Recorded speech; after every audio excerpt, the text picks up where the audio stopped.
فلا أقسم بمواقع النجوم وإنه لقسم لو تعلمون عظيم إنه لقرآن كريم في كتاب مكنون لا يمسه إلا المطهرون تنزيل من رب العالمين.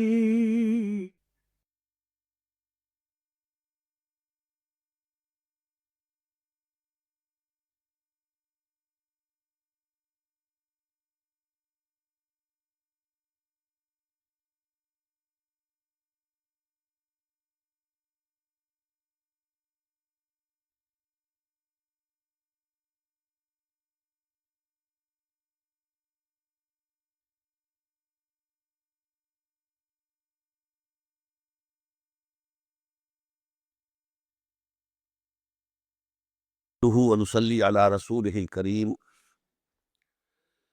أما بعد فقد قال الله تبارك وتعالى كما ورد في سورة النساء أعوذ بالله من الشيطان الرجيم بسم الله الرحمن الرحيم واللاتي يأتين الفاحشة من نسائكم فاستشهدوا عليهن أربعة منكم فإن شهدوا فأمسكوهن في البيوت حتى يتوفاهن الموت أو يجعل الله لهن سبيلا واللذان يأتيانها منكم فآذوهما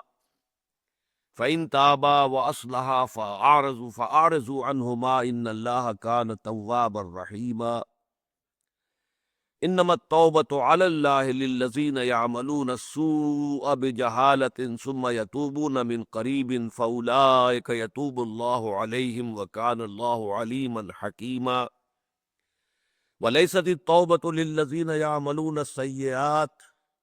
حتى إذا حضر أحدهم الموت قال إني تبت الآن ولا الذين يموتون وهم كفار أولئك أعتدنا لهم عذابا أليما صدق الله العظيم رب اشرح لي صدري ويسر لي أمري واحلل عقدة من لساني يفقهوا قولي اللهم ربنا ألهمنا رشدنا وأعذنا من شرور أنفسنا اللهم أرنا الحق حقا وارزقنا اتباعه وأرنا الباطل باطلا وارزقنا اجتنابه اللهم وفقنا لما تحب وترضى آمین یا رب العالمین۔ سورہ نساء کے تیسرے رکوع کی جو پہلی دو آیات ہیں یہ تفسیر اور تعویل کے اعتبار سے مشکلات القرآن میں سے ہے۔ ان کی تفسیر کے ضمن میں، تعویل کے ضمن میں بہت سے اقوال ہیں اور بہت سے اختلافات ہیں مفسرین کے، متقدمین کے بھی اور متاخرین کے بھی۔ ان کا موضوع ہے اسلامی معاشرے میں جنسی آوارگی کا سد باب کرنا اور اس کے لیے ابتدائی سزائیں تجویز کرنا۔ ظاہر بات ہے کہ عرب کا جو معاشرہ تھا جس میں کہ اسلام اپنا یہ اصلاحی عمل جو ہے روبے کار لا رہا تھا، وہاں جنسی اعتبار سے معیار جو ہے وہ بہت اونچا نہیں تھا۔ اگرچہ وہ لوگ فطرت کے راہ سے اس طور سے تو نہیں ہٹے تھے جس طور سے کہ حضرت لوط علیہ السلام بھی شہروں کی طرف بھیجے گئے تھے، سدوم اور عمورہ۔ وہاں جو بھی کام ہو رہا تھا وہ تو واقع یہ کہ تاریخ انسانی میں اجتماعی سطح پر کسی قوم نے تو وہ کام کیا تھا تو اس سے وہی ایک قوم تھی۔ ویسے یہ کہ آج کل کے معاشرے میں، مغربی معاشرے میں، وہ وبا جو ہے بڑی تیزی سے آگے پھیل رہی ہے۔ ہومو سیکشولیٹی، جس میں کہ گیز بھی ہیں، لیسبینز بھی ہیں، ان کی سوسائٹیاں ہیں، ان کے بڑے بڑے ادارے ہیں، اور انہوں نے باقاعدہ انسٹیٹیوشنز کی شکل اختیار کر لی ہے۔ تو یا تو یہ معاملہ اس وقت تھا حضرت ابراہیم علیہ السلام کے زمانے میں سدوم اور عمورہ کی بستیوں میں جس کی طرف حضرت لوط علیہ السلام بھیجے گئے تھے، یا پھر یہ آج کے مغربی معاشرے میں ہے، ورنہ عام طور پر دنیا میں اس فعل کا ارتکاب شاذ و نادر ہوتا ہے۔ تو چنانچہ عرب میں بھی اس وقت اس کا زیادہ رواج نہیں تھا، لیکن یہ کہ عام طور پر زنا کا رواج موجود تھا اور اس میں ہر طرح کا معاملہ تھا۔ اس میں جو ڈسپلن ہے کہ انسان اپنی شہوت کے تقاضوں کو ایک معین قانونی طریقے پر پورا کرے، جو جائز راستہ ہے اس سے اس کو اپنی خواہش پوری کرنی چاہیے، اس کے لیے یہ کہا جا سکتا ہے کہ آوارگی بھی تھی، بلکہ انارکی کی حد تک معاملہ تھا۔ اس میں یہ پہلی دو آیتیں آ رہی ہیں قرآن مجید میں، فرمایا واللاتی یاتین الفاحشۃ من نسائکم، اور وہ جو تمہاری عورتوں میں سے فاحشہ کا ارتکاب کرے، بے حیائی، الفاحشہ انتہائی بے حیائی والی بات، یہاں لفظ زنا نہیں آیا ہے، بے حیائی والی بات آئی ہے۔ اس اعتبار سے گنجائش موجود ہے کہ اس میں زنا بھی مراد ہو، یا یہ کہ عورتوں کا عورتوں ہی سے شہوت رانی کا معاملہ، جو لیسمین آج کہلاتی ہیں، ان کا معاملہ بھی اس کے اندر شامل ہو سکتا ہے جہاں تک لفظ کا تعلق ہے۔ خود زنا کو بھی قرآن مجید میں سورہ بنی اسرائیل میں فاحشہ کہا ہے، وَلَا تَقْرَبُوا الزِّنَا إِنَّهُ كَانَ فَاحِشَةً وَسَاءَ سَبِيلًا، تو الفاحشہ بہت بڑی بے حیائی، واللاتی یاتین الفاحشۃ من نسائکم، اور وہ کہ جو تمہاری بھی عورتوں میں سے، مسلمانوں میں سے اس بہت بڑے فحش کام کا، بڑی بے حیائی کا ارتکاب کریں، فاستشہدوا علیہن اربعۃ منکم، تو گواہ طلب کرو ان پر اپنے میں سے 4 مرد، 4 مردوں کی گواہی۔ زنا کے مقدمات میں شریعت اسلامی میں عورت کی گواہی جو ہے وہ معتبر نہیں ہے، 4 مردوں کی گواہی، وہ مرد بھی قابل اعتماد ہو، فاسق و فاجر نہ ہو، آوارہ نہ ہو، بلکہ قابل اعتماد 4 گواہ ہوں، تو گواہی طلب کرو 4 افراد کی۔ اور یہ گواہی جو ہے جس نوعیت کی حدیث میں آئی ہے، وہ اگرچہ اب حیا مانے ہے کہ میں الفاظ استعمال کروں، لیکن یہ کہ مجبوری ہے کہ حضور نے فرمایا کہ 4 آدمیوں نے اس طور سے دیکھا ہو جیسے کہ سرمے دانی کے اندر سلائی ہوتی ہے، اس کیفیت کا مشاہدہ ہوا ہو، تب جا کر وہ جو زنا کا جو ہے نصاب ہے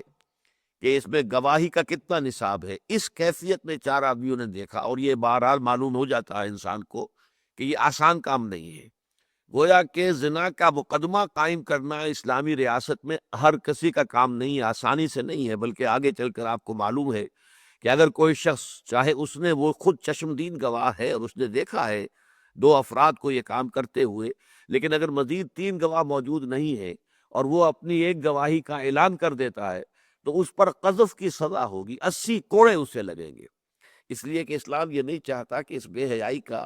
جو ہے عام اشتہار ہو جائے، معاشرے کے اندر اشاعت ہو جائے، بلکہ تبھی یہ معاملہ سامنے آنا چاہیے جبکہ اس درجے کی گواہی موجود ہو، اور اس کے بغیر جو ہے اگر الزام لگایا جائے گا تو الٹا دینے کے دینے پڑ جائیں گے اور قذف کا مقدمہ قائم ہو جائے گا۔ واللاتی یاتین الفاحشۃ من نسائکم فاستشہدوا علیہن اربعۃ منکم فإن شہدوا، پھر اگر وہ 4 افراد گواہی دے دیں کہ ہاں ہم نے اسی حالت کے اندر ان کو دیکھا ہے، فَأَمْسِكُوهُنَّ فِي الْبُيُوتِ، تو اب ان کو بند کر دو گھروں کے اندر۔ یہ ایک حبس کہہ لیجئے، قید کہہ لیجئے، اس لیے کہ اس زمانے میں قید خانے نہیں تھے، جیلیں نہیں تھیں، لہذا یہ گویا کہ ایک قید ہے جو گھروں کے اندر قید کی سزا ان کو دی جا رہی ہے۔ اور یہ کب تک قید رہے گی؟ حتیٰ یتوفاہن الموت، اس میں یہ نہیں کہا کہ 6 مہینے یا 1 سال یا 5 سال، بلکہ یہ کہ یہاں تک کہ یا تو موت انہیں لے جائے، انہیں قبض کر لے، موت کا ہاتھ آئے اور انہیں لے جائے، او یجعل اللہ لہن سبیلا، یا یہ ہے کہ اللہ تعالیٰ ان کے لیے کوئی اور راستہ نکال دے۔ یہ اشارہ ہے در حقیقت جو سورہ نور میں پھر آیا ہے، جو سزا اللہ تعالیٰ کی طرف سے آخری معین ہو گئی، اور پھر حضور نے فرمایا جبکہ وہ آیت آ گئی کہ اللہ تعالیٰ نے راستہ نکال دیا ہے، اگر کنوارا مرد اور کنواری عورت جو ہے یہ زنا کریں گی تو 100 کوڑے لگیں گے، اور اگر شادی شدہ مرد اور شادی شدہ عورت زنا کریں گے تو ان کے لیے رجم ہے۔ یہ جو ہے یہ حد معین ہوئی ہے بہت دیر میں، ابتدا میں صرف یہ بات کہی گئی ہے کہ واللاتی یاتین الفاحشۃ من نسائکم فاستشہدوا علیہن اربعۃ منکم فإن شہدوا فامسکوہن فی البیوت حتی یتوفاہن الموت او یجعل اللہ لہن سبیلا۔ اس میں جو اختلافات ہیں وہ میں بعد میں بیان کروں گا، اس کی تعویل میں اور اس کی تفسیر میں۔ ابھی آپ دوسری آیت بھی ساتھ ہی پڑھ لیجئے۔ واللذان یاتیانہا منکم، اور وہ دونوں کے جو تم میں سے اس فعل کا، اس فحش کام کا ارتکاب کریں، فآذوہما، تو ان دونوں کو تکلیف پہنچاؤ، تکلیفیں دو، اذیتیں دو، ان کو جو بھی کوئی تعزیر کے انداز میں جو بھی ان کو تکلیف دی جا سکتی ہے، زبان سے بھی برا بھلا کہنا، شرم دلانا، کیا کام تم نے کیا ہے تم سوچو، اور یہ کہ ہاتھ سے مارنا، زد و کوب کرنا، کوڑے مارنا، یہ مختلف تعزیرات کی شکلیں ہو سکتی ہیں کہ جو وقت کی کا جو حاکم ہے، قاضی ہے، وہ صورت معاملے کے بارے میں دیکھ کر اور اس پر فیصلہ کر سکتا ہے۔ فَعَزُوهُمَا فَإِن تَابَا، پھر اگر وہ توبہ کر لے، وہ اصلاح اور اصلاح کر لے، فَعَارِضُوا عَنْهُمَا، تو ان دونوں سے پھر اپنے آپ کو علیحدہ کر لو، یہ اعراض کرو، وہ چھوڑ دو انہیں۔ اگر وہ توبہ کر لے اور اصلاح کر لے تو چھوڑ دو۔ ان اللہ کان تواب الرحیم، اس لیے کہ اللہ تعالیٰ یقیناً بہت ہی توبہ کا قبول فرمانے والا ہے اور بڑا رحیم ہے، بہت ہی رحم فرمانے والا ہے۔ اب ان آیتوں کے بارے میں جیسا کہ میں نے عرض کیا، بڑے اختلافات ہیں۔ ایک تو یہ کہ جو عام طور پر جمہور نے اس کی تفسیر کی ہے وہ اس انداز میں کی ہے کہ پہلی آیت بھی زنا کے بارے میں ہے اور دوسری آیت بھی زنا کے بارے میں ہے۔ فرق صرف یہ ہے کہ پہلی آیت میں صرف عورتوں کا ذکر ہے، مردوں کا ذکر نہیں ہے، حالانکہ ظاہر بات ہے کہ زنا جو ہے وہ تو ایک مرد اور ایک عورت مل کر اس فعل کا ارتکاب کرتے ہیں، تو یہ ایک سوالیہ نشان ہے کہ وہاں پہ مردوں کا ذکر کیوں نہیں کیا گیا۔ دوسری آیت میں جو ہے ظاہر بات ہے کہ دو کا ذکر ہے، تو وہاں اگرچہ ایک اشکال پیدا ہوتا ہے کہ واللذان، یہ دو گویا کہ تثنیہ کا صیغہ جو ہے یہ ضمیر کا، یہ مذکر کا ہے، تو گویا کہ دو مردوں کی بات کی جا رہی ہے۔ تو اس سے بہت سے لوگوں نے یہ خیال کیا ہے کہ یہ غالباً وہ عمل جسے عام طور پر لواطت کہہ دیتے ہیں، سوڈمی، لیکن میرے نزدیک یہ لواطت کا لفظ اچھا نہیں ہے، اس لیے کہ لواطت کا لفظ بنا ہے لوط سے۔ لوط تو نام ہے اللہ کے جلیل القدر پیغمبر کا، ان کے نام کی طرف اس کی کوئی بھی ادنا سی نسبت کرنا بھی وہ میرے نزدیک بہت بڑی جسارت ہے، بہت بڑی غلطی ہے۔ لیکن میں حیران ہوں، ہمارے ہاں یہ تفاسیر کے اندر بھی اور مصنفین نے اپنی تصانیف کے اندر بھی اس لفظ کو بڑی آسانی سے استعمال کیا، بہت فریلی استعمال کیا، حالانکہ یہ نہیں ہونا چاہیے۔ انگریزی میں ہمیں وہ بہتر معلوم ہوتا ہے کہ وہاں اس فعل کو اس شہر کی طرف جو ہے منسوب کیا گیا ہے، سوڈومی، سودوم۔ سودوم وہ شہر تھا، صدوم جس کو ہم کہتے ہیں، سوڈوم، SODOM، یہ بائبل میں اس کا تلفظ ہے، تو اس سے یہ سوڈمی کا لفظ بنا ہے۔ تو یہ بات ٹھیک ہے بالکل کہ اس شہر کی طرف، اس شہر کے رہنے والوں کی طرف اس کو منسوب کیا جائے، اس کی کوئی نسبت حضرت لوط علیہ السلام کی طرف کر دینا میرے نزدیک ایک طرح سے توہین بنتی ہے، واللہ عالم۔ میں حیران ہوں کہ کیوں اس لفظ کا استعمال اس طور سے کثرت کے ساتھ اور بہت فریلی کیا جاتا ہے۔ پر یہ جو فعل ہے ہم جنس پرستی، ایک مرد کا دوسرے مرد ہی سے شہوت رانی کرنا، تو چونکہ یہاں پہ واللذان کا لفظ آیا، واللذان یاتیانہا منکم، جو دو تم میں سے کریں اس فعل کا ارتکاب، اور اللذان جو ہے یہ در حقیقت تثنیہ کا صیغہ ہے، مذکر تثنیہ، یہ مؤنث تثنیہ کا نہیں ہے۔ واللتان ہوتا تو دو عورتیں مراد ہوتی، لیکن چونکہ عربی زبان کا قاعدہ یہ ہے گرامر کا کہ اگر کسی مردوں اور عورتوں کے مجموعے پر اطلاق کرنا ہو کسی وقت، تو برسبیل تغلیب جو ہے مذکر کی ضمیر استعمال ہوگی اور اس میں مراد ہوں گے مرد بھی اور عورتیں بھی۔ تو اگر ایک مرد اور ایک عورت مل کر ایک فحش کام کا ارتکاب کرتے ہیں تو ان میں بھی چونکہ مرد جو ہے وہ غالب ہے، اس لیے وہ برسبیل تغلیب اس کو کہتے ہیں، قاعدہ ہے تغلیب کا، تو یہاں پر مذکر کا ہی جو لفظ استعمال کیا جائے گا، اس لیے یہ دونوں الفاظ اس کے اندر ان کا امکان موجود ہے کہ ایک مرد اور ایک عورت مل کر وہ کام کریں یعنی زنا کریں، یا دو مرد مل کر وہ کام کریں یعنی وہ سوڈمی یا ہم جنس پرستی جو ہے ایک مرد کی مرد کے ساتھ وہ شکل ہو۔ واللذان یاتیانہا منکم فعاذوہما، تو انہیں ایذا پہنچاؤ، تکلیف دو، فإن تابا واصلحا، پھر اگر وہ توبہ کر لے اور اصلاح کر لے، فعارضوا عنہما، تو پھر ان سے اعراض کرو، ان کو چھوڑ دو، دفع کرو، جانے دو۔ ان اللہ کان تواب الرحیم، اللہ تعالیٰ بہت تواب الرحیم ہے۔ اب دیکھیے اشکال نمبر ایک یہ پیدا ہوتا ہے کہ اگر یہ دونوں آیتیں زنا سے متعلق ہیں تو دوسری آیت میں سزا ہلکی دی جا رہی ہے کہ اگر وہ توبہ کر لیں، بس ایذا پہنچاؤ، اگر توبہ کر لیں تو چھوڑ دو، جبکہ پہلی آیت میں سزا بہت سخت ہے کہ ان کو بند رکھو یہاں تک کہ یا تو موت آ کر ان کا قصہ پاک کر دے، اور یا یہ کہ اللہ تعالیٰ کوئی اور حکم جو ہے اس کے لیے نازل فرما دے۔ تو یہ بات بظاہر سمجھ میں نہیں آتی، اس لیے جو لوگ یہ سمجھتے ہیں کہ یہ دونوں آیتوں میں زنا ہی مراد ہے، تو وہ یہ کہتے ہیں کہ اصل میں یہ دوسری آیت پہلے نازل ہوئی تھی اور پہلی آیت بعد میں نازل ہوئی، گویا کہ زنا کے ضمن میں سب سے پہلی بات یہ کہی گئی کہ انہیں کچھ تکلیف پہنچاؤ، ایذا پہنچاؤ، کچھ نہ کچھ تعزیر ان پر کرو، یہاں تک کہ وہ توبہ کر لیں۔ اچھا، اس کے بعد دوسرا حکم دیا گیا کہ پھر ان کو بند کر دو، یعنی اگر یہ کہ تعزیر سے کہ ادنا قسم کی تعدیب سے اگر وہ باز نہیں آتے ہیں تو پھر ان کو بند کر دو۔ اور پھر یہ کہ اس کے بعد آخری حکم یہ آیا کہ جب کہ اللہ تعالیٰ کی طرف سے حد نازل ہو گئی کہ اگر وہ کنوارا مرد اور کنواری عورت ہیں تو ان دونوں کو 100 کوڑے لگیں گے، اور اگر شادی شدہ مرد اور شادی شدہ عورت ہے تو پھر ان کو رجم کیا جائے گا۔ تو گویا کہ یہ تدریج ہوئی کہ پہلے صرف تھوڑی سی تعزیر، تعدیل، ایذا، انہیں تکلیف پہنچانا اور توبہ کرنے تو چھوڑ دینا۔ اس کے بعد سختر حکم آیا اور وہ یہ کہ انہیں بند رکھو یہاں تک کہ اللہ تعالیٰ کا آخری فیصلہ آ جائے، اور پھر وہ آخری فیصلہ آ گیا۔ یہ ایک تعویل ہے، لیکن یہ کہ ذہن اس تعویل کو قبول نہیں کرتا، اس لیے کہ سب سے بڑا سوال یہ پیدا ہوتا ہے کہ جب پہلی آیت میں اگر وہ زنا سے متعلق ہے تو پھر مردوں اور عورتوں دونوں کا ذکر کیوں نہیں کیا گیا؟ وہاں تو فرمایا واللاتی یاتین الفاحشۃ من نسائکم، تمہاری عورتوں میں سے جو عورتیں کسی فحش حرکت کا ارتکاب کریں، کوئی غلط کام کریں، وہ زنا کاری کریں، فاستشہدوا ان علیہن اربعۃ منکم، تو ان پر 4 گواہ اپنے مردوں میں سے طلب کرو۔ فَإِن شَهِدُوا فَأَمْسِكُوهُنَّ فِي الْبُيُوتِ، اگر وہ گواہی دے دیں 4 افراد، 4 مرد کہ واقعی ہم نے دیکھا ہے، اپنی آنکھوں سے دیکھا اور اس کیفیت میں دیکھا ہے، تو پھر ان کو بند کر دو یہاں تک کہ اللہ تعالیٰ کی طرف سے موت جو آئے ان کو لے جائے، یا اللہ کی طرف سے کوئی اور حکم آ جائے۔ دوسری بات یہ ہے کہ بعض لوگوں کے نزدیک جو ہے یہ دوسری آیت جو ہے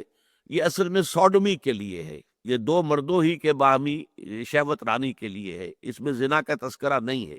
اس سے گویا کہ وہ بات جو ہے وہ ختم ہو جاتی ہے کہ اگر زنا ہی کی یہ بھی سزا ہے، زنا ہی کی وہ بھی سزا ہے، تو ایک میں سزا سخت دی جا رہی ہے، دوسری میں کم دی جا رہی ہے۔ تو اس میں گویا کہ سوڈمی کے معاملے کو اس سے ذرا ہلکا سمجھا گیا ہے کہ یہ معاملہ ایسا کہ ویسے بھی عام طور پر نہیں ہوتا ہے، شاذ معاملہ ہوتا ہے، لیکن یہ کہ اگر ہے تو اس میں یہ کہ انہیں کچھ ایذا دو، کچھ تکلیف پہنچاؤ، یہاں تک کہ پھر وہ توبہ کر لیں اور باز آ جائیں۔ اب اس کے ضمن میں یہ ہے کہ میرے نزدیک ان تمام اختلافات کا جو بہترین حل ہے وہ مولانا امین احسن اصلاحی صاحب نے نکالا ہے، اور واقعہ یہ ہے کہ میں انہیں خراج تحسین پیش کرتا ہوں کہ ان 2 آیات کا میں نے خاصا مطالعہ ان دنوں میں کیا ہے، تفسیر کبیر کو بھی دیکھا ہے، اور قاضی صلاح اللہ پانی پتی رحمۃ اللہ علیہ کی تفسیر کو بھی بہت غور سے دیکھا، اس لیے کہ وہ بہت بڑے فقیہ بھی تھے، بہت بڑے صوفی بھی تھے، اور یہ کہ مفسر تو ہے ہی بہت بڑے، تفسیر مظہری ان کی بہت اعلیٰ پائے کی تفسیر ہے۔ پھر ہمارے آج کل کے زمانے میں مولانا مودودی کی تفہیم القرآن ہے، اس کا بھی میں نے مطالعہ کیا، اور پھر تدبر قرآن کا بھی کیا، اور مفتی محمد شفیع صاحب کی معارف القرآن کا بھی مطالعہ کیا۔ اس نتیجے پر پہنچا ہوں کہ جو تعبیر کی ہے مولانا اصلاحی صاحب نے وہ یہاں بہترین ہے، اور اس کے لیے یوں سمجھ لیجیے کہ اصل میں جو ایک خاص پس منظر ہے اس ماحول کا، وہ جب تک سامنے نہ ہو یہ آیات جو ہے سمجھ میں نہیں آ سکتی۔ معاملہ یہ تھا کہ ابھی جو مدینے میں وہ چھوٹی سی اسلامی حکومت قائم ہوئی تھی، ابھی اس کا اقتدار مستحکم نہیں تھا، ابھی صورت یہ نہیں تھی کہ مدینے والوں سب کے اوپر، جسے آج کل مشرف صاحب کہتے ہیں رٹ آف دی گورنمنٹ، جو ہے رٹ آف دی گورنمنٹ کام نہیں کر رہی ہے، تو در حقیقت وہ دائرہ اقتدار اور دائرہ اختیار جو ہے حکومت کا وہ پورے طور پر تمام مدینے والوں کے اوپر چھایا ہوا نہیں تھا۔ اس لیے کہ ظاہر بات ہے کہ مدینے میں یہودی قبیلے آباد تھے، اور یہودی قبیلے ظاہر بات ہے کہ حضور کے ماتحت نہیں تھے، ان کا اپنا نظام تھا، ان کے اگر کوئی جرم کرتے تھے تو وہ اپنی سزائیں دیتے تھے، ان کی اپنی عدالتیں تھیں، ان کے اپنے فقہا تھے، ان کے اپنے قاضی تھے۔ پھر اسی طریقے سے اس معاشرے میں منافق بھی تھے، وہ منافق جو ہے ان کے اوپر بھی پورے طور سے دباؤ پورے طریقے سے نہیں تھا کہ جو بھی شخص اوس اور خزرج کا آدمی ہے تو جو آپ کھلے بندوں ان کو سزا دے سکتے ہو، نہیں، بلکہ قبائلی طور پر عصبیت کے بھڑک اٹھنے کا امکان ہوتا تھا کہ کسی اگر اوسی کو سزا دے دی گئی ہے تو کہیں اوس کا قبیلہ جو ہے، اس کا گھرانہ جو ہے، اس کا حمایتی بن کر کھڑا نہ ہو جائے، کسی خزرجی کو اگر سزا دے دی گئی ہے تو خزرجی کھڑا نہ ہو جائے۔ پھر یہ اس سے بھی آگے بڑھ کر یہ ہے کہ عرب کے آس پاس یعنی مدینہ منورہ کے آس پاس جو بدو آباد تھے، ابھی ان پر بھی ریٹ نہیں تھی، ان پر بھی حکومت کی جورسڈکشن نہیں تھی، اسلامی عدالت جو حضور کی تھی مدینے کے اندر اس کا پورا جورسڈکشن جو ہے ان کے اوپر بھی حاوی نہیں تھا۔ اس اعتبار سے پہلے حصے میں در حقیقت پہلی آیت میں بات کی جا رہی ہے اگر کوئی مسلمان لڑکی، مسلمان عورت اس گناہ میں ملوث ہو جائے زنا کے، لیکن دوسرا فریق جو ہے وہ مسلمان نہیں ہے، فرض کیجیے یہودی ہے، ایک کنیز ہے، مسلمان لڑکی ہے، مسلمان باندی ہے، لونڈی ہے، کنیز ہے، اور آپ کو معلوم ہے کہ کنیزوں کا معیار اخلاق اس زمانے میں ابھی اتنا اونچا نہیں تھا، وہ تو قرآن مجید نے رفتہ رفتہ جو ہے آ کر اس میں اصلاح کی ہے، ورنہ یہ کہ سورہ نور کے اندر یہ مذکور ہے کہ وہ اپنی لونڈیوں سے پیشہ بھی کرایا کرتے تھے، اسے کمائی کا ذریعہ بناتے تھے، باقاعدہ اس کا ذکر قرآن مجید میں۔ لہذا اس حوالے سے ان کا چونکہ کردار جو ہے اس معیار کا نہیں تھا، لہذا فرض کیجئے کہ کوئی مسلمان عورت جو ہے وہ ملوث ہو گئی ہے کسی یہودی سے یا کسی منافق سے جس کے اوپر پورا دباؤ جو ہے اسلامی معاشرے کا موجود نہیں ہے، یا آس پاس کے کسی بدو کے ساتھ اس کا معاملہ ہو گیا ہے، لہذا یہاں مرد کا تذکرہ نہیں کیا جا رہا، اس لیے کہ مرد جو ہے وہ جورسڈکشن میں نہیں ہے، اس کے اوپر آپ کا حکم نہیں چل سکتا، وہ آپ کے عدالت کے دائرہ اختیار میں موجود نہیں ہے، لہذا وہاں صرف عورتوں کا تذکر کیا گیا کہ اگر تم میں سے کوئی عورت، تمہاری عورت، کوئی آزاد عورت ہو یا کوئی کنیز ہے، کوئی باندی ہے، لوڈی ہے، وہ اگر اس فحش کا ارتکاب کرتی ہے، جو کہ مرد جو ہے وہ در حقیقت آپ کے رٹ کے تحت نہیں ہے، آپ کے قوانین کے پابند اور تابع نہیں ہے، تو پھر تو ظاہر بات ہے وہاں سزا آپ دے سکیں گے صرف اس عورت کو، اس لڑکی کو، اور وہ سزا یہ ہے کہ اسے گھر میں بند کر دیا جائے، یہاں تک کہ اللہ تعالیٰ کی طرف سے موت کا پیغامبر آ جائے، اسرائیل آ جائیں اور اس کو لے جائیں، اور یا یہ ہے کہ پھر اللہ تعالیٰ کوئی اور سزا اس کے لیے تجویز کر دے۔ یعنی فرض کیجئے اگر کوئی عورت یا کوئی لڑکی اس گناہ کی وجہ سے گھر میں بند تھی، قید و بند کی صعود و برداشت کر رہی تھی، جب سورہ نور کی آیات آ گئیں کہ 100 کوڑے مارو اور چھوڑ دے،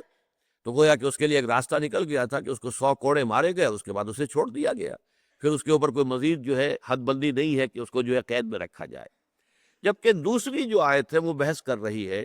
کہ دونوں مرد اور عورت دونوں کے دونوں مسلمانوں میں سے ہو، واللذان یاتیانہا منکم، اگر دونوں ہی تم میں سے مسلمان ہی مرد ہے، مسلمان ہی عورت ہے،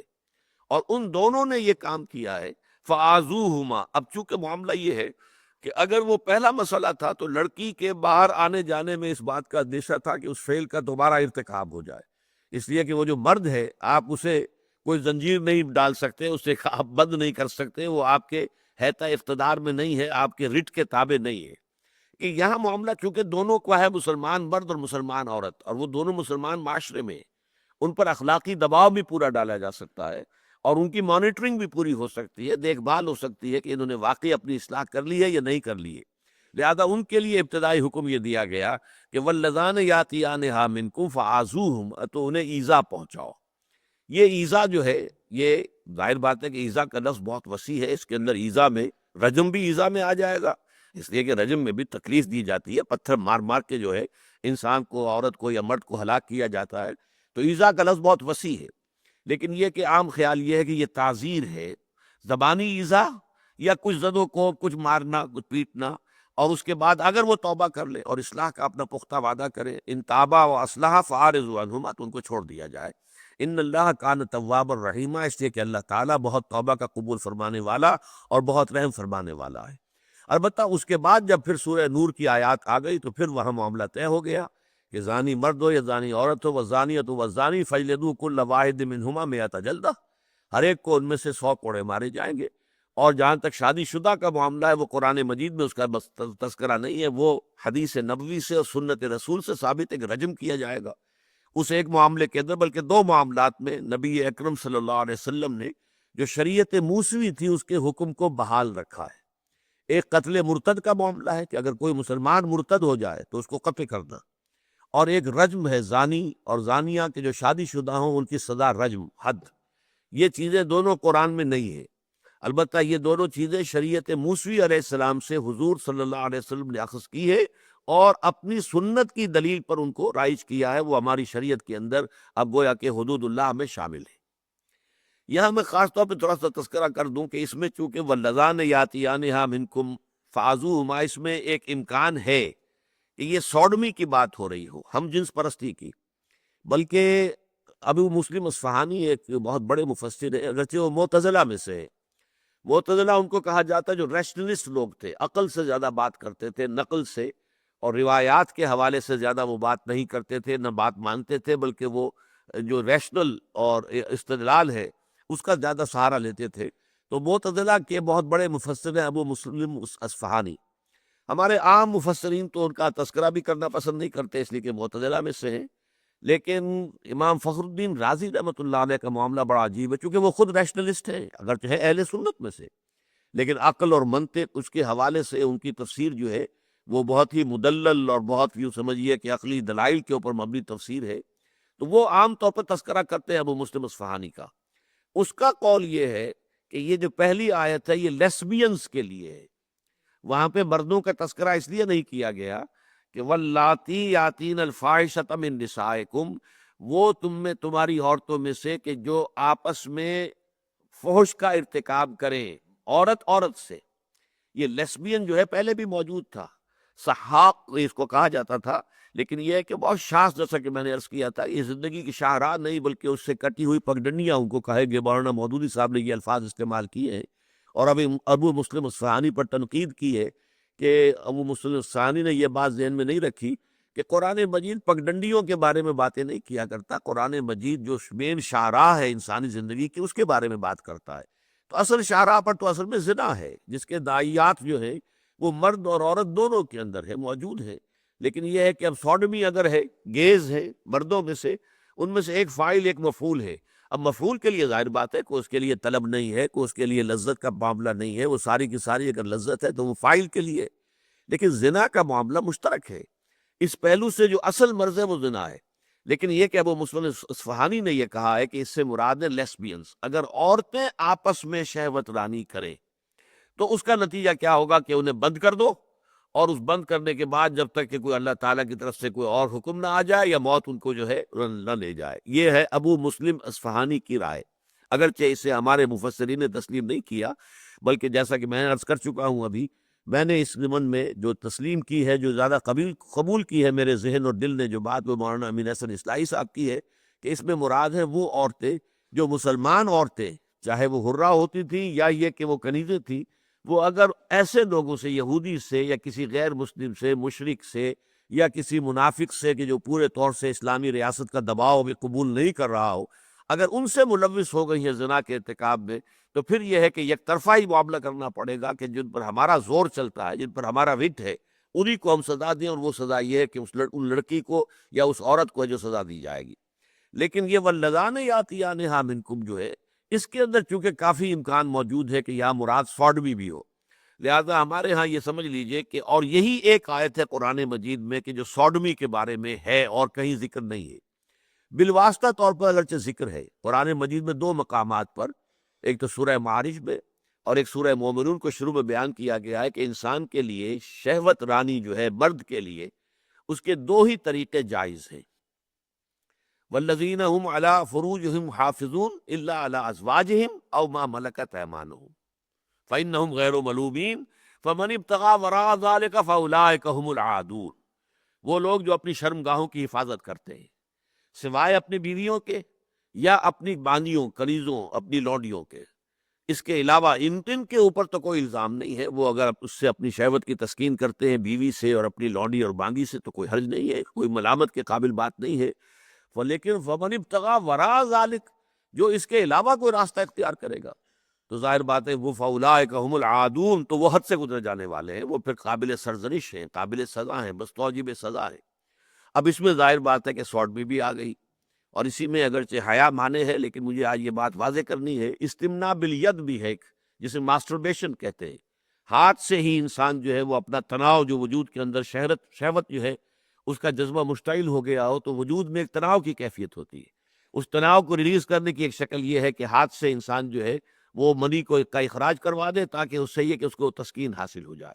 لیکن اس کے بارے میں بھی ہمارے فقہا کا کہنا یہ ہے کہ اگر کسی شخص کو اس طریقے کا اندیشہ ہو کہ وہ اگر یہ کام نہیں کرے گا تو کسی فتنے میں مبتلا ہو جائے گا، کوئی اور برا کام کرے گا، زنا کے اوپر آمادہ ہو جائے گا، یا یہ کہ وہ سوڈمی جو ہے ہم جنس پرستی کا کوئی معاملہ کسی مرد کے ساتھ کرے گا، اگر یہ ہو تو پھر استمناء بالید جائز ہے، یہ حرام نہیں ہے. اگرچہ عام حالات میں یہ بھی اسی کی ذیل میں آ جائے گا، فمن ابتغى وراء ذلک فاولئک هم العادون. تو جیسے سوڈمی حرام ہوگی ایسے ہی یہ بھی حرام ہوگا، لیکن اس کے بارے میں نرمی برتی گئی ہے.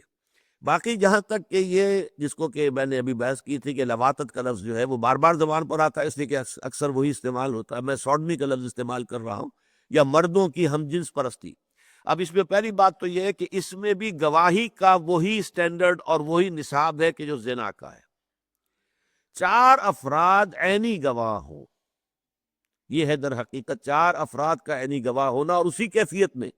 کہ جیسے سرمدانی میں سلائی ہوتی ہے اس طرح کی کیفیت کے 4 گواہ جو ہے موجود ہوں، تب وہ در حقیقت وہ عمل قوم لوط جو ہے سوڈمی، اس کا مقدمہ جو ہے تب قائم ہوگا. اور اس کے ضمن میں اب ہمارے ہاں اختلاف ہے. امام ابو حنیفہ منفرد ہیں، وہ رائے ان کی میں بعد میں عرض کروں گا اس لیے کہ وہ منفرد ہیں، اکیلے ہیں۔ امام مالک، امام شافعی، امام احمد ابن حنبل اور خود امام ابو حنیفہ کے دونوں بڑے شاگرد قاضی ابو یوسف، امام محمد شیبانی، یہ اس پر متفق ہیں کہ یہ جو جرم ہے سوڈمی، یہ جو ہم جنس پرستی ہے مردوں کی آپس میں، وہ بالفعل اسی طریقے سے جیسے کہ سلائی جو ہے وہ اس میں ہو سرمے دانی کے اندر، یہ بھی قابل حد ہے، اس کے اوپر حد وہی ہے کہ جو زنا کی ہے، یہ زنا کے بالکل ہم وزن عمل ہے، اور اس کی ہوگی کہ اگر وہ غیر شادی شدہ ہے تو ان کو 100 کوڑے مارے جائیں گے، اور اگر شادی شدہ ہے تو رجم کیا جائے گا، اور یہ حد ہے، یہ حد ہے، یعنی یہ کہ اس میں کوئی کمی بیشی کرنا کسی مسلمان حاکم کے لیے، کسی قاضی کے لیے ممکن نہیں ہے۔ حدود وہی کہلاتی ہیں، وہ چیزیں کہ جن کی سزا شریعت میں ایسے معین ہو گئی ہے کہ اس میں کوئی کمی بیشی کرنا آپ کے لیے ممکن نہیں ہے۔ چور کا ہاتھ کاٹ دینا یہ حد ہے، حد جاری کرنی پڑے گی، آپ اپنی مرضی سے اس میں کوئی کمی بیشی نہیں کر سکتے۔ ہاں چوری کی ڈیفینیشن کے اندر ہو سکتا ہے کہ صاحب 1 پیسے 2 پیسے کی چوری پر بھی ہاتھ کٹے گا یا نہیں کٹے گا، وہ معتدبہ چوری ہونی چاہیے، یا یہ کہ مشترک مال کی چوری پر ہاتھ نہیں کٹے گا، یا کوئی سڑک کے اوپر کوئی مال پڑا ہوا تھا کسی نے اٹھا لیا ہے تو یہ در حقیقت چوری شمار نہیں ہوگی، اس کے اوپر تعزیرات ہوگی، ان پہ سزائیں کچھ اور دی جائیں گی۔ لیکن چوری جو ہے، جو چوری کی ڈیفینیشن کے اندر آ جائے گی تو اس پر پھر ظاہر بات ہے کہ حد ہے، حد کا اجرا ہوگا، اور وہ ہے ہاتھ کا کاٹ دینا۔ اسی طرح یہ میں نے آپ کو بتایا کہ امام مالک، امام شافعی، امام احمد بن حنبل، یہ تینوں حضرات ایک لائن میں ہیں۔ اصل میں ہمارے ہاں فقہا کی یہ 2 لائنیں شمار ہوتی ہیں، ایک وہ ہے کہ جو اصحاب قیاس سمجھے جاتے ہیں، ان میں سر خیل ہیں امام ابو حنیفہ رحمۃ اللہ علیہ، پھر ان کے شاگردوں میں امام محمد شیبانی، قاضی ابو یوسف، اور بھی ہے امام ظفر بھی ہے۔ لیکن یہ کہ دوسری طرف جو روایت کی بنیاد پر، حدیث کی بنیاد پر جو فیصلے کرنے والے فقہا ہیں، جو زیادہ ترجیح دیتے ہیں حدیث کو، ان میں ٹاپ پر امام مالک ہے، پھر انہی کے شاگرد سمجھیے کہ امام شافعی ہے، پھر انہی کے شاگرد جو ہے وہ امام احمد بن حنبل ہے۔ تو یہ ایک لائن کے تو تینوں حضرات، امام مالک بھی، امام شافعی بھی، امام احمد بن حنبل بھی، اور دوسری لائن میں بھی امام ابو حنیفہ کے شاگرد قاضی ابو یوسف، امام محمد، یہ اس کے قائل ہیں کہ یہ جو سوڈمی کا فعل ہے یہ بھی زنا ہی کے بالکل ہم وزن ہے، اس کی حد وہی ہے جو زنا کی حد ہے۔ امام ابو حنیفہ کے نزدیک یہ بات نہیں ہے، وہ کہتے ہیں یہ اس سے مختلف فعل ہے، یہ بالکل برابر نہیں ہے، اس کی شناعت بھی زنا کی شناعت کے برابر نہیں ہے، اور اس میں تعزیر ہوگی۔ اب تعزیر میں یہ بھی ہو سکتا ہے کہ کچھ مار پیٹ کر، کچھ سزائیں دے کر، کچھ کوڑے لگا کر چھوڑ دیا جائے، وہ توبہ کر لیں کہ ہاں اب آئندہ نہیں کریں گے، فرض کیجئے پھر پکڑے گئے، پھر کچھ زیادہ بڑی سزا دے دی جائے ان کو، پھر کوئی سزا اور دی جائے، یہاں تک کہ وہ کہتے ہیں کہ بالآخر اگر بار بار کی تنبیہات کے باوجود وہ 2 اشخاص باز نہیں آتے اس عمل سے، اس فعل سے، تو پھر قتل بھی کیا جا سکتا ہے، لیکن یہ قتل تلوار سے ہوگا، رجم سے نہیں ہوگا، اس لیے کہ یہاں پر حد نہیں ہے، یہ در حقیقت زنا کے حد کے طور پر یہ سزا نہیں دی جا رہی، بلکہ یہ بھی تعزیر ہے، تعزیر کی ایک آخری شکل جو ہے وہ قتل بھی ہے۔ میں نے عرض کیا تھا کہ تعزیر کا لفظ بہت وسیع ہے۔ تو یہ ان 2 آیات کے بارے میں نے اپنا حاصل مطالعہ آپ کے سامنے رکھ دیا ہے۔ اصل میں جیسا کہ میں نے ابتدا میں عرض کیا تھا، یہ پہلی گویا کہ کوشش ہو رہی ہے اسلامی معاشرے کو ان مفاسد سے پاک کرنے کے لیے، ابتدائی قدم، اس کے بعد جو ہے اس میں آگے بڑھ کر قدم اٹھائے گئے، اس کے بعد سورہ نور کے اندر جو ہے حد جاری ہو گئی، نافذ کر دی گئی، لیکن ابتداً جو ہے یہ آیات آئی ہیں، اور ان کی تعویل میں جو اختلاف ہے وہ میں نے آپ کے سامنے رکھ دیا۔ میرے نزدیک دونوں آیتیں در حقیقت زنا کے بارے میں ہیں، لیکن پہلا زنا ہے اس لڑکی یا عورت کا جو مسلمان ہے، لیکن جس مرد سے وہ زنا کا ارتکاب اس نے کیا ہے وہ کوئی غیر مسلم ہے، یا یہ کہ وہ مسلمانوں کی عدالتی حدود کے اندر نہیں آ رہا، مسلمانوں کی رٹ اس پر چل نہیں رہی ہے، اور دوسری وہ ہے کہ جو دونوں مسلمانوں کے حیطِ اقتدار کے اندر ہیں، مرد بھی اور عورت بھی۔ البتہ یہ کہ ثانوی طور پر اس دوسری آیت سے اس سوڈومی کے ضمن میں بھی جو نکلتے ہیں احکام وہ میرے نزدیک صحیح ہے، اور ان کو ہم ثانوی درجے کے اندر یہاں سے ان آیات سے مبنی اور ان سے مستخرج قرار دے سکتے ہیں۔ اب چونکہ یہاں لفظ توبہ آ گیا تھا، فَإِن تَابَا وَأَصْلَحَا فَأَعْرِضُوا عَنْهُمَا، اگر وہ دونوں جو ہے توبہ کر لیں اور اصلاح کر لیں اپنی، تو پھر ان سے اعراض کرو، انہیں چھوڑ دو۔ ان اللہ کان توابا رحیما، اللہ تعالیٰ یقیناً بہت تواب ہے اور رحیم ہے۔ اب اس کے ضمن میں توبہ کے موضوع پر یہ عظیم ترین دو آیات ہیں جو آ گئی ہیں۔ یوں سمجھیے قرآن مجید میں حکمت کی آیات جو آتی ہیں وہ ضمنی طور پر آتی ہے، احکام اور چل رہے ہیں، اس کے بعد آگے پھر دیکھیں گے عورتوں کے بارے میں احکام پھر شروع ہو جائیں گے۔ وہ احکام کا سلسلہ چل رہا ہے، اس لیے کہ میں نے شروع میں آپ کو بتایا تھا کہ سورہ نساء کے ابتدائی حصے میں خاص طور پر جو معاشرے کے دبے ہوئے طبقات ہوتے ہیں، پسے ہوئے، مظلوم، مقہور، دبائے ہوئے، مجبور کیے ہوئے، کمزور، جن میں یتیم، لاوارث ہیں بیچارے، ان کا مال جس طرح چاہو ہڑپ کر لو، جس طرح چاہو ان کا سلوک کر لو، یدعو الیتیم ولا یحض علی طعام المسکین، اس معاشرے کا نقشہ یہ تھا۔ عورتیں وہ بھی مجبور ہیں اور ان کو بھی جس طرح چاہو ان کے ساتھ معاملہ کر لو۔ پھر کمزور در کمزور، ضعیف در ضعیف، لڑکی جو یتیم ہے وہ تو گویا کہ اب آپ کے لیے کھلی چھوٹ ہے، اسے کوئی مہر نہ دے اور شادی کر لے، جس طرح چاہیں آپ اس کے ساتھ برتاؤ کریں، کوئی پوچھنے والا نہیں، کوئی اس کے پیچھے ہے نہیں کہ جو اس کے حقوق کا طلبگار بن کر کھڑا ہو سکے۔ تو ان کے تمام چیزیں جو ہیں وہ زیادہ دی گئی ہیں، اور جو دبے ہوئے طبقات ہیں، یتیموں کا معاملہ بہت کثرت کے ساتھ آیا پہلے رکوع کے اندر، اس کے بعد خواتین کا معاملہ چل رہا ہے، اس لیے کہ ظاہر بات ہے کہ یہ جو دو جنسیں ہیں، مذکر اور مؤنث، ان میں کمزور جنس ہے، عورت جو ہے وہ کمزور ہے، اس میں کوئی شک نہیں، صنف نازک اسے آپ کہتے ہیں، تو اس کے اوپر ظلم اور تعدی جو ہے وہ زیادتی جو ہے اس کا ہو جانا جو ہے وہ قرین قیاس ہے، لہذا اس کا سد باب کیا جا رہا ہے۔ اب توبہ کے بارے میں فرمایا انما التوبۃ علی اللہ للذین یعملون السوء بجہالۃ ثم یتوبون من قریب، یقیناً توبہ تو اللہ کے ذمے ہے، توبہ کا قبول کرنا اللہ کے ذمے ہے ان لوگوں کے لیے جو جہالت، نادانی یا جذبات کی رو میں بہہ کر کوئی بری حرکت کر بیٹھتے ہیں اور پھر جلد ہی توبہ کر لیتے ہیں۔ فَأُولَٰئِکَ یَتُوبُ اللَّهُ عَلَیْہِم، تو یہ وہ لوگ ہیں کہ جن کی توبہ کو اللہ قبول فرماتا ہے، اللہ بھی ان پر متوجہ ہو جاتا ہے۔ وَكَانَ اللَّهُ عَلِيمًا حَكِيمًا، اور یقیناً اللہ تعالیٰ علیم ہے، جاننے والا ہے، حکیم ہے، بہت ہی حکمت والا ہے۔ لفظ توبہ پہلے سمجھ لیجیے، توبہ کہتے کسے؟ پلٹنے کو کہتے ہیں۔ تابہ یتوب، آبا یعوب اوبن، تابہ یتوب توبن، یہ بڑے قریب کے الفاظ ہیں۔ آبا یعوب، آپ گھر سے باہر گئے تھے، اب واپس آئے ہیں، اس کو کہتے ہیں آئے بینا، آئے بونا، تائے بونا لربنا حامدون۔ یہ ایک دعا ہے کہ جو حضور سے مسنون ہے کہ جب آپ سفر پر گئے تھے، گھر واپس آ رہے ہیں، داخل ہوتے ہو کہ آئے بونا تائے بونا لربنا حامدون، ہم واپس آ گئے ہیں اپنے گھر میں، اپنے منزل میں، اور اللہ کے جناب میں توبہ کرتے ہوئے آئے ہیں اور اپنے رب کی حمد کرتے ہوئے آئے ہیں۔ تو آبا یعوب اوبن، تابا یتوب توبن، دونوں کا مفہوم ہے پلٹنا۔ اور یہ توبہ جو ہے یہ دو طرفہ عمل ہے۔ بندے نے گناہ کیا، غلط حرکت کی، معصیت کی، اللہ کے حکم کے خلاف کوئی کام کیا، تو اللہ کی بھی توجہ، عنایت، رحمت، شفقت ہٹ گئی۔ وہ ہٹا اپنی معصیت کی وجہ سے، اللہ نے اپنی عنایت اور توجہ اور اپنی محبت اور شفقت ہٹا لی اس کے پاداش میں۔ اب بندہ جو ہے توبہ کرتا ہے، رجوع کرتا ہے، پلٹتا ہے، اس کے اوپر جو ہے پشیمانی طاری ہوتی ہے، اللہ مجھ سے بڑی غلطی ہو گئی، پروردگار میں جذبات میں بہہ کر کیا کر گیا ہے، اللہ مجھے معاف فرما دے، تو یہ جو اس کی توبہ ہے۔ اب اللہ بھی پلٹتا ہے، رجوع کرتا ہے، اپنی توجہ جو ہے اپنی رحمت کے ساتھ، اپنی شفقت کے ساتھ، اپنی شان غفاری کے ساتھ دوبارہ متوجہ ہو جاتا ہے۔ تو یہ لفظ دو طرفہ استعمال ہوتا ہے۔ تواب بندے بھی ہیں، بہت توبہ کرنے والے،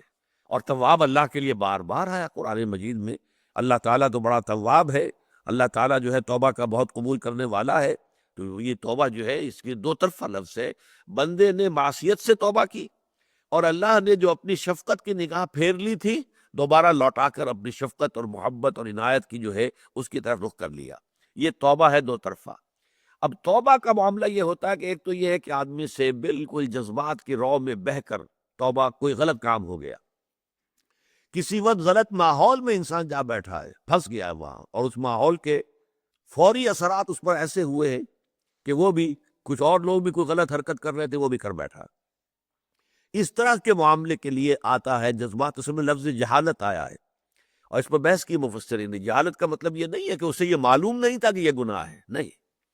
معلوم تو تھا کہ گناہ ہے، لیکن یہ کہ یا تو اس گناہ کی پاداش سے اس وقت جو ہے انسان کو مستحضر نہیں رہی یہ بات کہ اللہ تعالیٰ کے ہاں سزا ہوگی، اللہ تعالیٰ کے ہاں حضور جانا ہوگا، جواب دہی کرنی ہوگی، تو کیا بنے گا، اس سے ایک جہالت اور نادانی کی کیفیت طاری ہو گئی۔ یا جاہل کا لفظ عربی زبان میں جو آتا ہے وہ عالم کے مقابلے میں نہیں آتا، حلیم کے مقابلے میں آتا ہے۔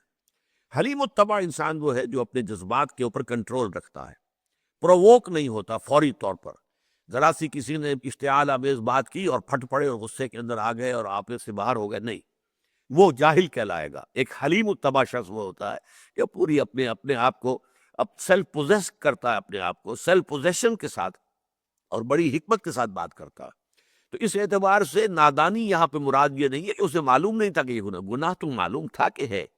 لیکن پھر بھی در حقیقت انسان کا کوئی بھی عمل کر گزرنا جو ہے وہ جذبات کی رو کی وجہ سے ہوتا ہے۔ اس پر شہوت غالب آ گئی، اس وقت اس کے اوپر کوئی اور جو ہے مال کی محبت کا ایسا غلبہ ہو گیا، ٹیمپٹیشن ہو گئی کہ وہ کسی حرام ذریعے سے مال کو کما بیٹھا۔ ثم یتوبون من قریب، پھر فوراً ہی جیسے ہی انسان جو ہے وہ ہوش میں آیا فوراً توبہ کرے۔ یہ ہے اصل میں اس کا اصل مفہوم، اگرچہ مفسرین نے بہت عمدہ بحثیں کی ہیں اس پر کہ یتوبون من قریب سے مراد یہ نہیں ہے کہ فوراً ہی توبہ کرے، وہ کافی عرصے کے بعد بھی توبہ کرے تو موت سے پہلے پہلے اگر توبہ کر رہا ہے تو وہ توبہ جو ہے قریب ہی شمار ہوگی، اس لیے کہ زندگی ہے کتنی، 30 40 50 60 70 سال، آخرت کی زندگی کے مقابلے میں بہت حقیر ہے، بہت مختصر ہے، بہت ہی تھوڑی سی زندگی ہے۔ اس میں اگر انسان نے فرض کیجئے کسی ایک گناہ پر وہ کئی سال تک جو ہے متواتر عمل کرتا، لیکن اس کے بعد اس کی آنکھیں کھل گئی کہ یہ کام میں نے غلط کیا ہے، مجھے نہیں کرنا چاہیے تھا، توبہ کر رہا ہے، تو یہ بھی توبہ عنقریب ہی شمار ہوگی۔ یہ مفسرین نے بحث کی ہے، خاص طور پر قاضی ثناء اللہ پانی پتی رحمۃ اللہ علیہ نے، لیکن یہ کہ میری رائے سے ذرا مختلف ہے۔ میرے نزدیک یہ ہے کہ ایک یہ ہے کہ آدمی نے گناہ کیا اور فوراً آنکھ کھل گئی، یہ اصل میں معاملہ ایک ہے۔ مجھے چونکہ یاد ہے اپنی زندگی کا ایک واقعہ، اور اسی کے حوالے سے میں آپ کو بتایا کرتا ہوں کہ میں جا رہا تھا، میڈیکل کالج کا طالب علم تھا، تو صبح کو 8 بجے ہماری کلاس ہوتی تھی ڈاکٹر امیر الدین صاحب کی، مرحوم مغفور کی، اور وہ 8:05 پر گیٹ بند کر دیتے تھے، کوئی داخل نہیں ہو سکتا تھا۔ ایک روز مجھے کوئی دیر ہو گئی تھی، میں بہت تیز گاڑی چلا رہا تھا، سائیکل اپنی، اور تھی سڑک پھسلواں تھی، بارش ہوئی تھی تھوڑی تھوڑی سی، تو سائیکل پھسلی، میں گرا، بری طرح گرا، لیکن گرتے ہی تیزی کے ساتھ اٹھا ہوں کہ مجھے یہ بعد میں معلوم ہوا اٹھنے کے بعد کہ میں گرا تھا۔ یعنی انسان جب گرتا ہے تو گرتے ہی، یہ تو دوسری بات ہے کہ تو ہڈی پسلی ٹوٹ گئی ہو تب تو اٹھنا آسانی سے ممکن نہیں ہوتا، لیکن اگر خدا نہ خواستہ کوئی ایسا مسئلہ جو ہے اللہ کے فضل و کرم سے نہ ہوا ہو تو آدمی اس تیزی کے ساتھ اٹھتا ہے کہ مجھے آج تک بھی یاد ہے کہ میں حیران ہوا کہ میں گر گیا تھا، اٹھنے کے بعد مجھے احساس ہوا کہ میں گر گیا تھا۔ یہ کیفیت ہوتی ہے انسان کی کہ اگر واقعتاً دل کے اندر ایمان جو ہے پختہ ہو اور گہرا ہو تو گناہ کے فوراً بعد، جیسے کہ ایک سیلاب آتا ہے اور سیلاب کا جو ہے ریلا گزر گیا، وہ سیلاب کا ریلا گزرنے کے فوراً بعد جو ہے انسان ہوش میں آ جاتا ہے۔ یہ ہے در حقیقت اس پہلی آیت کا اصل مقصود، اور اسی لیے اس میں اس قدر سخت لفظ استعمال ہوا ہے، انما التوبۃ علی اللہ، اللہ کے ذمے ہے، اللہ کے ذمے ہم کوئی شے قرار نہیں دے سکتے، یہ تو اس لیے کہ خود اس نے اپنے ذمے لگا لیا، خود کہہ رہا ہے، لیکن اس توبہ کا قبول کرنا اللہ فرما رہا میرے ذمے ہے۔ اور میں یہ لفظ استعمال نہیں کرتا تھا، لیکن میں نے دیکھا کہ قاضی ثناء اللہ پانی پتی رحمۃ اللہ علیہ نے اس کے لفظ استعمال کیا، اللہ نے فرض قطعی قرار دیا اپنے اوپر، فرض قطعی قرار دیا ہے کہ ایسے شخص کی توبہ کو قبول کرنا مجھ پر لازم ہے، فرض ہے مجھ پر۔ ویسے الفاظ کے اندر اسی کا انداز ہے، انما التوبۃ علی اللہ للذین یعملون السوء بجہالۃ ثم یتوبون من قریب، وہ لوگ کہ جو کوئی گناہ کا ارتکاب کرتے ہیں، کوئی بری حرکت کرتے ہیں، وہ جذبات کی رو میں بہہ کر کسی غلط ماحول کے اندر حالات یا جذبات کا ریلا آتا ہے، کچھ اور ہے، فوراً کر بیٹھے، لیکن فوراً ہی پھر وہ اگر جو ہے ہوش میں آ گئے اور انہوں نے اللہ کی جناب میں توبہ کی، فوراً پشیمانی طاری ہو گئی، تو اللہ تعالیٰ کے ذمے ہے، اللہ کے ذمے فرض ہے کہ وہ اس توبہ کو قبول کرے۔ فَأُولَٰئِکَ یَتُوبُ اللَّهُ عَلَیْہِمْ وَکَانَ اللَّهُ عَلِیمًا حَکِیمًا، اللہ تعالیٰ علیم بھی ہے، حکیم بھی ہے۔ وَلَیسَتِ التَّوْبَةُ لَتَوْبَةٌ لِلَّذِینَ یَعْمَلُونَ السَّیِّئَاتِ، اور توبہ کا یہ حق ان لوگوں کے لیے نہیں ہے کہ جو برائیاں کرتے رہتے ہیں، کرتے رہتے ہیں، کرتے رہتے ہیں، حتیٰ اذا حضر احدہم الموت، یہاں تک کہ جب کہ ان میں سے کسی کا موت کا معاملہ آ جائے، موت کا وقت آ جائے، موت سرہانے آن کھڑی ہوئی ہو، قال انی تبت الآن، تو اس وقت وہ کہے کہ میں اب توبہ کرتا ہوں۔ وَلَلَّذِينَ يَمُوتُونَ وَهُمْ كُفَّارٌ،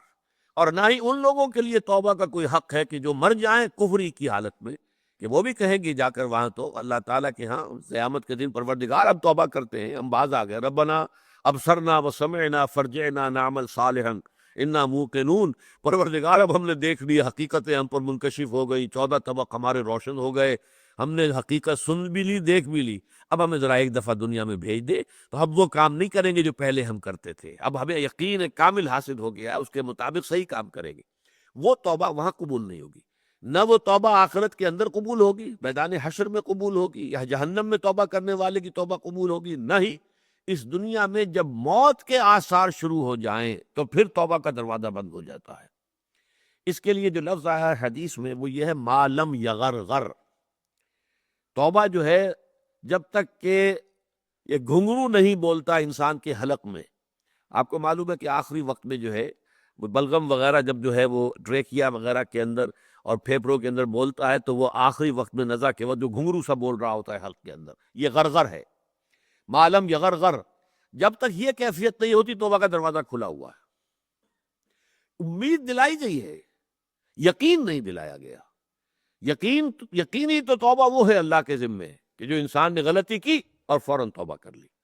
البتہ اس میں بھی علماء کا اتفاق ہے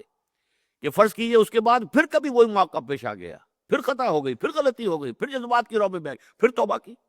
پھر کیا، پھر کوئی حرج نہیں۔ توبہ تواب اسی لیے کہا گیا ہے کہ توبہ کرتے رہنے والا، کل بنی آدم خطاؤن وخیر الخطائین التوابون،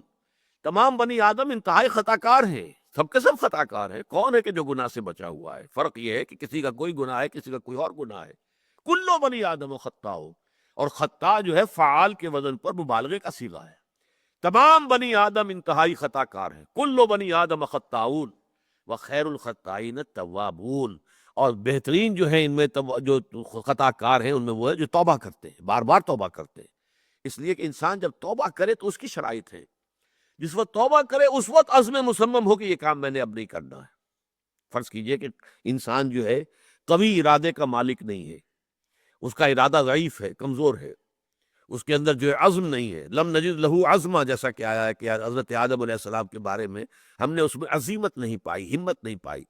ہم نے اسے روکا تھا کہ فلاں درخت کا پھل نہ چکھنا، اس نے کھا لیا، فنسی، بھول گیا، ولم نجد لہو عزمہ، ہم نے اس کے اندر کوئی عزم نہیں دیکھا کہ جم جائے آدمی ایک بات کے اوپر۔ تو توبہ کی، ایک تو یہ ہے کہ اس کے بعد جم گیا، کیا کہنے، نور علی نور، لیکن ایک یہ کہ نہیں، پھر حالات آ گئے، پھر کہیں اسی طرح کی کیفیات آئی، پھر انسان پھسل گیا، پھر غلطی، پھر کھڑا ہو جائے۔ یہ نہیں کہ ایک دفعہ پھسلنے کے بعد دوسری دفعہ پھسل گیا، تیسری دفعہ پھسل گیا تو اب پڑا رہے وہیں پر، اور وہیں پر جو ہے ڈیرا لگا لے، نہیں، یہ نہیں، پھر اٹھے، پھر اٹھے، پھر اٹھے۔ نیت کا معاملہ جب تک کہ یغرغر ما لم یغرغر، جب تک کہ یہ غرغرہ جو ہے یہ حلق کے اندر جو ہے گھگرو موت کا نہیں بولتا اور نزع کا عالم نہیں آتا۔ اور یہ حدیث جو ہے حضرت عبداللہ ابن عمر سے رضی اللہ تعالیٰ عنہ نے اس حدیث کو جو ہے امام احمد ابن حنبل نے روایت کیا، امام ترمذی نے، امام ابن ماجہ نے، امام ابن حبان نے، حاکم نے، بیہقی نے، ان سب نے، اور یہ حدیث صحیح قرار دی گئی ہے کہ ما لم یغرغر، جب تک کہ وہ موت کا گھنگرو، نزع کا گھنگرو نہیں بولتا اس وقت تک دروازہ توبہ کا کھلا ہوا ہے۔ اسی طرح ایک اور حدیث ہے جو مسند احمد ابن حنبل میں بھی ہے اور قاضی ابو یعلا نے اس کو نقل کیا ہے کہ اللہ کا اور شیطان کا ایک مکالمہ ہوا۔ شیطان نے کہا، اے رب، تیرے عزت و جلال کی قسم، میں ان انسانوں کو گمراہ کرتا رہوں گا، کرتا رہوں گا، کرتا رہوں گا، کرتا رہوں گا، یہاں تک کہ ان کی موت آ جائے۔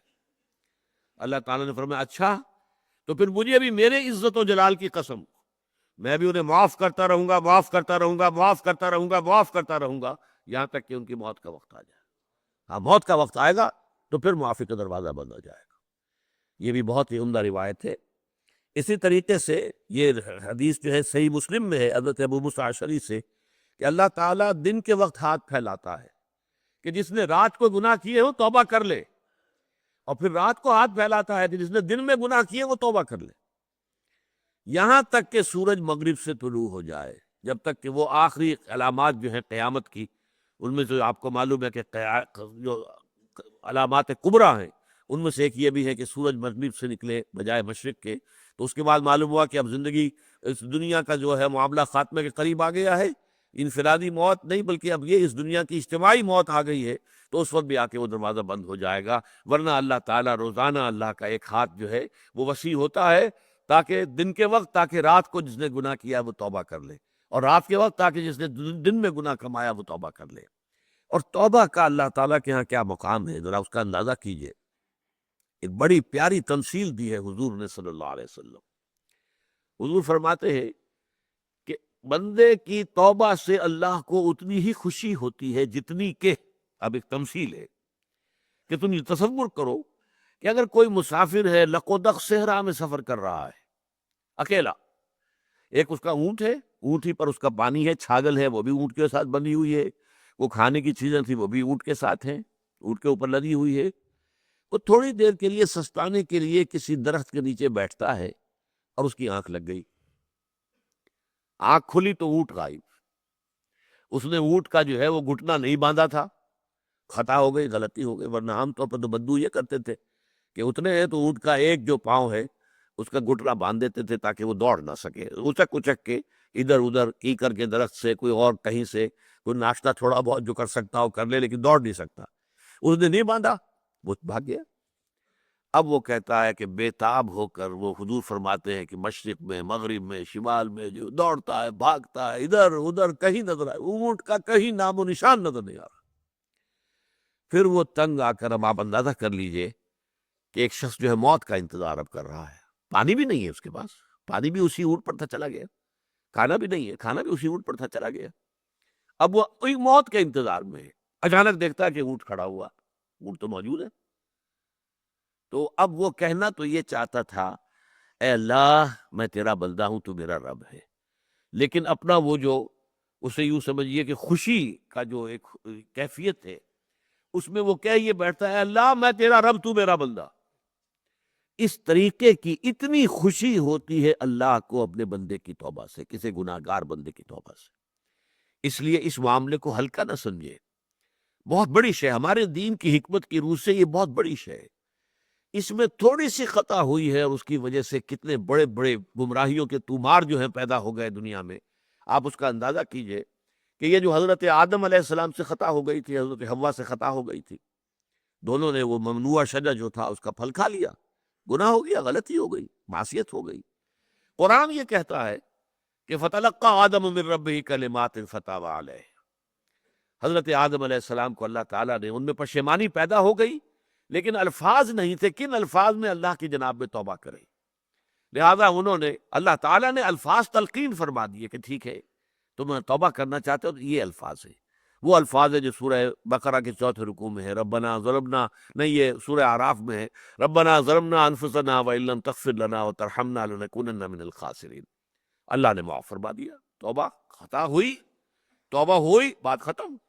التائب من الذنب کمن لا ذنب لہ، ہمارے ہاں تو تعلیم یہ ہے کہ جس شخص نے گناہ سے توبہ کی ہے وہ ایسے جیسے اس نے گناہ کیا ہی نہیں، اس واشڈ آف، صاف ہو جاتا ہے، نامہ اعمال کے اوپر سے دھو دیا جاتا ہے، کوئی دھبا، کوئی اس کا نشان، کوئی آفٹر ڈیفیکٹ تک بھی باقی نہیں رہتا۔ یہ توبہ کی کیفیت یہ ہے کہ کمن لا ذنب لہ، التائب من الذنب کمن لا ذنب لہ، توبہ سے گناہ سے توبہ کرنے والا تو ایسے جیسے اس نے گناہ کبھی کیا ہی نہیں تھا۔ لیکن یہ کہ چونکہ تورات میں اس توبہ کا ذکر نہیں آیا کہ حضرت آدم نے توبہ کر لی اور اللہ نے معاف کر دیا، نتیجہ کیا نکلا؟ عیسائیوں نے پھر اس کے اوپر جو ردے چڑھائے ہیں کہ جب آدم نے گناہ کیا تھا تو اس کا مطلب یہ ہے کہ ابن آدم جو بھی پیدا ہو رہا ہے، آدم کی نسل میں جو بھی مرد یا عورت پیدا ہو رہے ہیں سب گناہ گار ہیں، پیدائشی طور پر ہر انسان گناہ گار ہے۔ اچھا پیدائشی طور پر میں گناہ گار ہوں تو اب کیا کروں؟ میں گناہ کیسے دھلے گا؟ بھئی میں نے کوئی غلطی کی ہو میں توبہ کر لوں، میں پیدائشی طور پر گناہ گار ہوں، وہ تو گناہ میں نے کیا ہی نہیں تھا نا، وہ تو مجھے مل گیا ہے وراثت میں۔ اب میرے چہرے کی ایک رنگت ہے، اس رنگت کو تو میں بدل نہیں سکتا، اگر میری خلقت کے اندر گناہ شامل ہے تو میں خود کلا کیسے دور کروں گا؟ لہٰذا اب انہوں نے فلسفہ تراشا کہ اللہ تعالیٰ نے اپنے اکلوتا بیٹا دنیا میں بھیج کر اور قربانی کا بکرا بنوا کر اور ان لوگوں کی طرف سے جو ہے کفارہ بنا دیا کہ جو عیسیٰ کو مان لے، عیسیٰ کو مان لو گے تو گویا کہ عیسیٰ جو سولی پر چڑھے انہوں نے اپنی جان دی، وہ گویا کہ تمہاری طرف سے کفارہ ہو گئے، اس گناہ کا کفارہ۔ اب یہ دیکھیے ردے پر ردا، غلطی پر، خشت اول چون حد میں مار کج، تاسوریہ بھی رول دیوار کج، ایک غلطی اگر شروع میں ہو جائے تو اس غلطی کے اوپر ردے ڈگتے ہیں اور کہاں سے کہاں بات پہنچ جاتی ہے۔ اسلام میں یہ کہ توبہ کر لیا، البتہ توبہ کی شرائط ہیں، توبہ یہ نہیں ہے کہ آپ نے بس استغفر اللہ ربی من کل ذنب واتوب الیہ یہ 100 مرتبہ کہہ لیں، 1000 مرتبہ کہہ لیں، 10,000 مرتبہ کہہ لیں، اس سے توبہ نہیں ہوگی۔ ہاں ذکر کا فائدہ مل جائے گا، آپ نے اللہ کا ذکر کیا ہے، استغفر اللہ ربی من کل ذنب، اپنا رب قرار دیا ہے اسے، اتوب الیہ اب اس کی طرف رجوع کرنے کا اعلان کیا ہے، تو ثواب کچھ مل جائے گا، توبہ نہیں ہوگی۔ توبہ کے لیے 3 شرطیں کم سے کم۔ نمبر 1، حقیقی پشیمانی ہو کہ یہ مجھ سے بہت غلط حرکت سرزد ہو گئی ہے، حقیقی پشیمانی۔ اور یہ پشیمانی دس از دی ایسنس آف توبہ، ریپینٹنس جو ہے اس کی ایسنس پشیمانی ہے۔ اسی کا تذکرہ کر دیا تھا علامہ اقبال نے ایک شعر میں، اپنی بالکل نوجوانی کے دور میں، ابھی طالب علم تھے اس زمانے میں، لاہور میں کوئی مشاعرہ ہوا تھا، اور اس میں کوئی بہت بڑے جو ہے ملک الشعراء بھی موجود تھے، جنہوں نے کہا تھا کہ میاں صاحبزادے اس عمر میں اور یہ شعر، اللہ تمہیں نظر بد سے بچائے، موتی سمجھ کے شان کریمی نے چن لیے، قطرے جو تھے میرے عرق انفعال کے۔ انفعال کہتے شرمندگی کی کیفیت، جب آدمی پہ شرمندگی ہوتی ہے تو پیشانی پر پسینہ سا آ جاتا ہے، بڑے چھوٹے چھوٹے ننھے ننھے قطرے پسینے کے پیشانی پر آتے ہیں، انفعال کی وجہ سے، شرمندگی کی وجہ سے۔ تو میں نے جو گناہ کیا تھا اس پر جو مجھے انفعال ہوا، شرمندگی ہوئی، اس پر جو مجھے پسینہ آیا، اور میری پیشانی کے اوپر جو ننھے ننھے قطرے ظاہر ہوئے، پروردگار کی رحمت نے انہیں موتی سمجھ کے چن لیا، موتی سمجھ کے شان کریمی نے چن لیے، قطرے جو تھے میرے عرق انفعال کے۔ اصل میں شرمندگی ہے، یہ توبہ ہے۔ اس کے بعد یہ کہ زبان سے بھی اللہ سے توبہ کرے۔ نمبر 2، اس گناہ کو چھوڑ دے، بالفعل چھوڑ دے۔ نمبر 3، اس کے بعد ایک مصمم اور پختہ ارادہ کہ دوبارہ نہیں کروں گا۔ اس وقت یہ ضروری ہے، لازم ہے کہ اس وقت مصمم ارادہ ہو کہ دوبارہ نہیں کروں گا۔ البتہ یہ ہو سکتا ہے جیسے کہ میں کہہ چکا ہوں کہ پھر کہیں جذبات کی راہ میں پھر پھسل جائے، سڑک جو ہے وہ اس کے اندر پھسلن ہے، پھر پھسل گیا۔ یہ انسان سے بعید نہیں ہے، کل بنی آدم توابون خطاؤن و خیر الخطائین توابون۔ تو وہ میں نے عرض کر دیا کہ شیطان کے مقابلے میں اللہ نے بھی فرمایا کہ مجھے بھی میری عزت اور میرے جلال کی قسم ہے کہ میں بھی اپنے بندوں کو معاف کرتا رہوں گا، کرتا رہوں گا، کرتا رہوں گا، یہاں تک کہ موت تک کا معاملہ آ جائے، اس کے بعد دروازہ بند ہو جاتا ہے۔ تو گویا کہ یہاں پر ویسے تو جیسا کہ میں نے عرض کیا کہ اس پہلی آیت جو ہے اس میں، اس کی بھی تعویل میں اکثر علماء نے، اکثر مفسرین نے یہ شکل اختیار کی ہے کہ اس سے مراد لازم یہ نہیں ہے کہ فوراً ہی توبہ کی جائے، ثم یتوبون من قریب، بلکہ یہ کہ موت سے پہلے پہلے جو بھی توبہ ہے، موت کے آثار شروع ہونے سے پہلے پہلے وہ توبہ من قریب ہی شمار ہوگی۔ یہ رائے ہے اکثر کی، لیکن میری رائے یہ ہے کہ نہیں۔ یہاں 2 انتہائیں اللہ تعالیٰ نے بیان کر دی ہیں۔ ایک انتہا مثبت طرز کی ہے، مثبت سائڈ کی ہے، انسان سے خطا ہوئی، فوراً اس کو ہوش آیا، فوراً جو ہے پشیمانی ہوئی کہ یہ میں کیا کر بیٹھا ہوں، مجھے یہ نہیں کرنا چاہیے تھا، فوراً اللہ کی جناب میں توبہ کی۔ یہ توبہ تو وہ ہے کہ جس کو اللہ تعالیٰ نے اپنے ذمے قرار دیا ہے، انما التوبۃ علی اللہ للذین یعملون السوء بجہالۃ ثم یتوبون من قریب۔ یہ ایک انتہا ہے۔ دوسری انتہا یہ ہے کہ انسان کرتا رہے، غلط حرام خوری ہے، جو بھی ہے غلط کام کر رہا ہے، یہاں تک کہ موت جو ہے سراہنے آ کھڑی، اب کہے کہ میں توبہ کرتا ہوں۔ یہ توبہ ہے ہی نہیں، اس کی توبہ کی قبولیت کا کوئی سوال۔ ان کے درمیان جو ہے یہ ایک ایسا ہے، بہت وسیع علاقہ ہے، اس کے اندر بین الخوف والرجا کی کیفیت رہنی چاہیے بندے کی، رجا بھی رہے، اللہ تعالیٰ توبہ کا معاف کرنے والا ہے۔ جب اتنی شد و مت کے ساتھ احادیث کے اندر بھی آیا، اللہ تعالیٰ تو بندے کا کہ توبہ کا منتظر رہتا ہے۔ اللہ تعالیٰ تو جو ہے اگر بندہ آتا ہے اس کے ساتھ چل کر، اللہ دوڑ کر آتا ہے، بندہ ہاتھ بھر آتا ہے،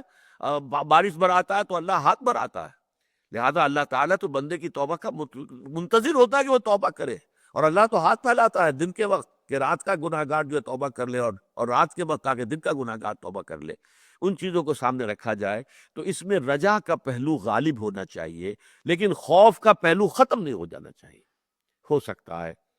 کہ خطا میری اللہ تعالیٰ معاف نہ فرمائے، ہو سکتا ہے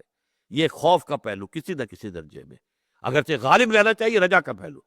اللہ تعالیٰ کی رحمت سے، اس کی شان غفاری، اس سے یہ توقع کہ اللہ تعالیٰ معاف فرما دے گا۔ التائب من الذنب کمن لا ذنب لہ۔ تو یہ توبہ کے بارے میں 2 آیات قرآن مجید میں جو جس یہ موضوع پر، یا تو سورہ فرقان کے آخری رکوع میں آئی ہے بات توبہ کے شرائط کے ضمن میں، اور یا یہ کہ توبہ کی یہ دو انتہائیں جو یہاں پر بیان کر دی گئی ہیں، یہ دو مقامات انتہائی اہم ہیں توبہ کی حقیقت کے بارے میں۔ بارک اللہ لی و لکم فی القرآن العظیم و نفعنی و ایاکم بالآیات و ذکر الحکیم۔